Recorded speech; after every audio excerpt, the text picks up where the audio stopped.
que no te engañen, no cedas, no caigas en esta cultura de la inmediatez, del multitasking. No necesitas tener 30 pantallas a tu alrededor para estar haciendo 30 tareas diferentes.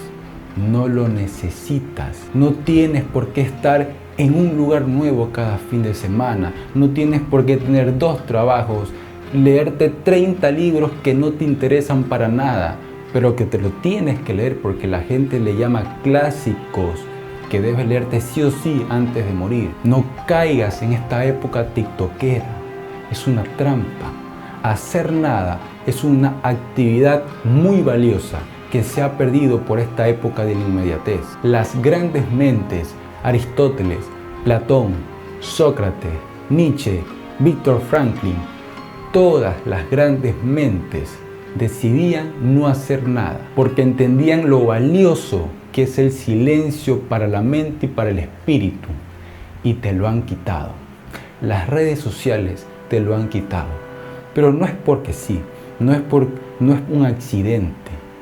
Te han quitado el silencio porque las grandes ideas, los grandes conceptos, los grandes espíritus siempre han decidido no hacer nada de forma voluntaria para luego seguir su propósito sin mirar atrás. Investiga a cualquier escritor, a cualquier filósofo, a cualquier persona importante, a personas que han construido imperios, y todos te van a llevar al mismo lugar. Te van a decir que una gran mente se forma en el ocio voluntario, que los grandes espíritus se forman en la derrota, en la desgracia, en el fracaso. Muchas veces recordamos a aquella persona por el gran logro que tuvo, pero lo que no sabemos es que ese gran logro estuvo rodeado de múltiples derrotas, fracasos, vergüenza, desilusiones, que no hacían menos digno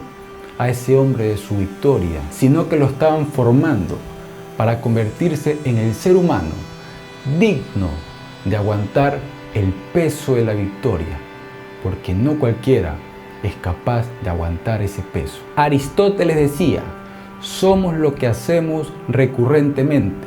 Por ende, la excelencia no es un acto, es un hábito. Te repito, no necesitas ser todólogo, no necesitas ser bueno en 500 cosas. Necesitas ser el mejor en una sola cosa.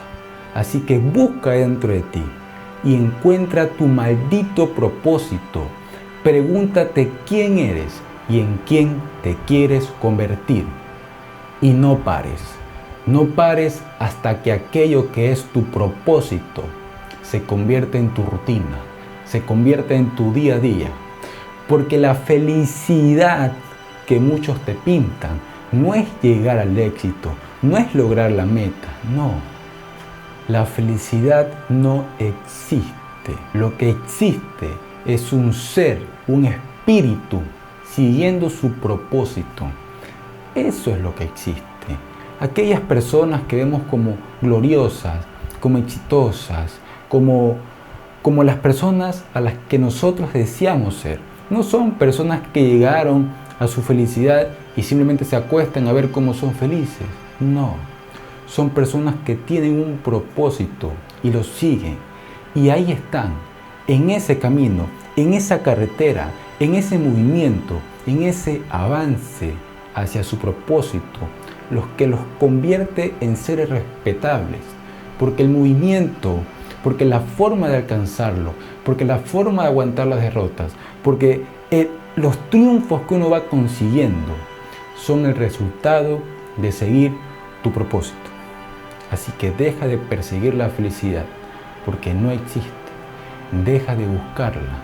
Eso es un invento que te han vendido para que estés detrás de algo buscando cosas que no son para ti, porque te la venden como que si obtienes esto vas a ser feliz al fin. Pero es mentira. Tú no obtienes la felicidad obteniendo algo. Obtienes la felicidad yendo, avanzando en el transcurso de buscar tu propósito. Así que encuentra tu propósito y vea por ello. No me importa dónde vives, no me importa cuál es tu apellido, cuál es tu color de piel, cuál es tu sexo, no me interesa. Es cuestión de investigar para darte cuenta que muchas personas que tenían el mundo en su contra simplemente se taparon los oídos, los ojos y los sentidos y fueron corriendo hacia su objetivo. No les interesó lo que el mundo decía de ellos, les interesó lo que había en el pecho de esa persona y que no podían soportar no ser aquello que deseaban ser. Así que no hay excusa, no existe. Yo ya encontré mi propósito a los 15 años. Mi propósito es convertirme en el mejor director de cine de mi época. Ese es mi propósito. Ahora, el país en el que vivo es un país que consume cine americano. El país en el que vivo es un país que no financia las obras nacionales. Y sin embargo, no me ves quejándome, diciendo, ay, es que no me apoyan, ay, es que el mundo está en mi contra, Diosito me ha castigado. No, yo ya tengo un plan. Y aunque esté todo en mi contra, me importa un carajo, porque lo voy a lograr. Y te lo digo ahora, me voy a convertir en el mejor director de mi época. Y en este video queda grabado. Y después de 20 años voy a regresar a este mismo video y voy a hacer otro video titulado Lo logré. Así que tú, persona, ser humano que me estás mirando en esa pantalla, escribe en los comentarios cuál es tu propósito. Y cuando lo cumplas, porque lo vas a cumplir, quiero que regreses a este video y pongas en los comentarios, lo logré.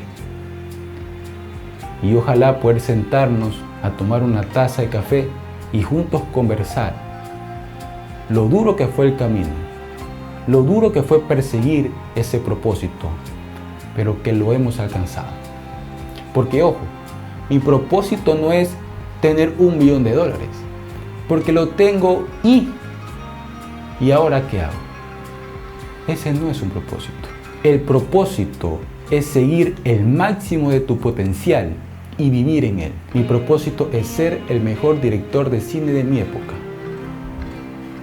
y morir siendo el mejor director de cine de mi época.